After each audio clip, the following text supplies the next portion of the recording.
Hey everybody, Michigan. Welcome back to the channel. And following up on the video from yesterday, I'm going to show you how most of the time Mines goes with a big rush for the middle. So you can see in this lineup I have taken 6 CSs and the rest heavies, a mix of chieftains. We got some IS-7s, 277s, and 260, some VZs, just a healthy assortment. And we are going to push all 15 tanks right to the middle. Now the goal here is to get the CSs to just clear out the middle. You need to own the hill, because then you can control everything else on the map. So, start off here. Unfortunately, LT does get stuck on the corner. That's okay. I think I mentioned at the time that he might have gotten driving lessons from me. Fairly accurate statement. I'm terrible at driving. Now, our CSs are going to do a great job initially. I'm just going to stay zoomed out here. And they've already jammed up a couple of CSs, and they're allowing the heavies to take some shots. That's 2 down for none of ours. Unfortunately, our CSs are taking a little bit of damage, and you can see, if we pause here, some of the CSs are going up this way, up where Rocket, XJ, and LT are, you can see right in front of me, and a couple are going up the other side. Now, I always recommend that if you kind of follow that red dot in the middle of my screen, that you come up this way. And the reasoning is because look at all these tanks, look at their line of fire. It is right on the back of these vehicles. So, coming up across allows you to encircle this part, and then you can shoot from this area where you're safe. It is going to work out here, but this is pretty standard. You really don't want to be curving left. You want to be going straight. Let's continue. So, it's nice because we actually managed to get 2 heavies up there, and while the CSs could finish it off by themselves, they're actually better off up there, because otherwise there would be way too many tanks. You can see we already have 2 tanks on that corner, and any more tanks is just going to cause a problem with them getting jammed out. Now I'm going to drop the RD to try and get those guys to back off. Now, if you notice my clicks on the map, you're going to see that I want the CSs to fall off. Now, I'm going to pause again, because this is a gameplay review here. Our current situation is we have the hill, but what we have on the hill is a bunch of CSs that don't have a lot of gun depression. So what we're going to do instead is we're going to pull the CSs off, and if you watch my mouse, they're over in the mini-map, and we're going to push them up the cap circle. I'm looking at the enemy team, and I see that all their tanks are lit, so everything that was last spotted is most likely in that location. So we have 1 Leopard in the back, we have the EBR, and everything else is pretty centered around this middle area, which leaves a huge gap down the 8 line. So we could leave the CSs there to try and poke over the hill, but then they might fall off and they have no armor. So instead we're going to try and utilize their speed here. Let's continue.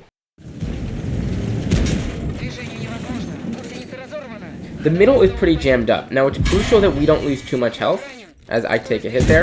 I am going to finish off that chieftain, though. It's crucial that we don't lose too much health, because when the CSs bail off the hill, while we do have some heavies up there, we don't want them to be able to push over the mid. Now, you can see the CSs all staging up. I'm going to go back into the zoom out mode, and the CSs are going to begin their run.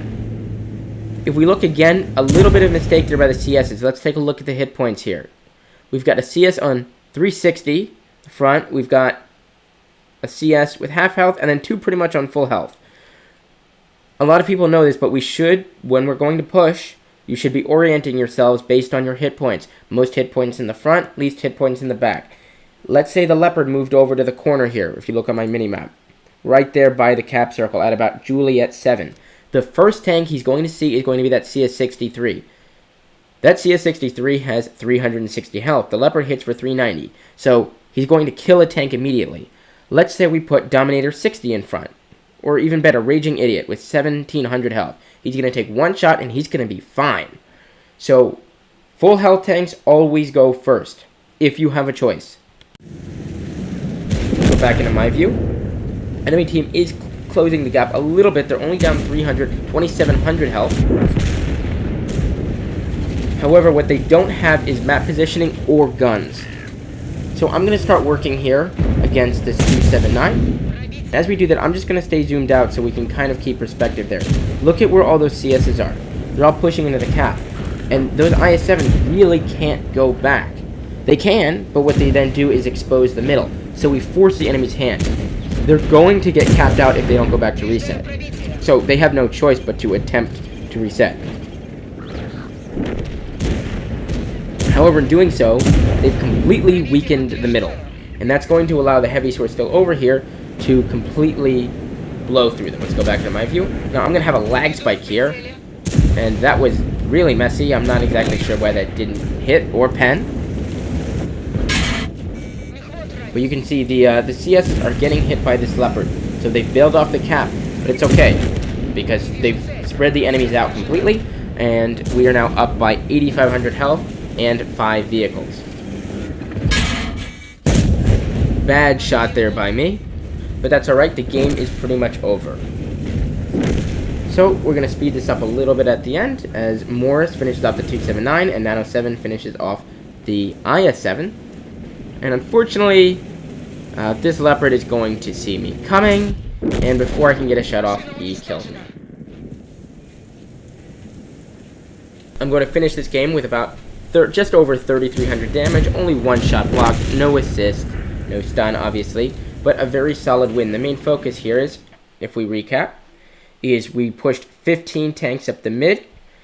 However, the CSs and a couple of heavies managed to take this top side, and the rest of the heavies covered. We had nobody on the 8 line, we had nobody on the 1. On maps that are small, you can push in one direction without too much fear of getting outflanked. If they want to sit on the cap circle, it's not that hard to spot somebody, and you have all these gaps to shoot on. Same with the other area. So, it was a great win, and thank you for watching. And I look forward to seeing you in the next video. Bye.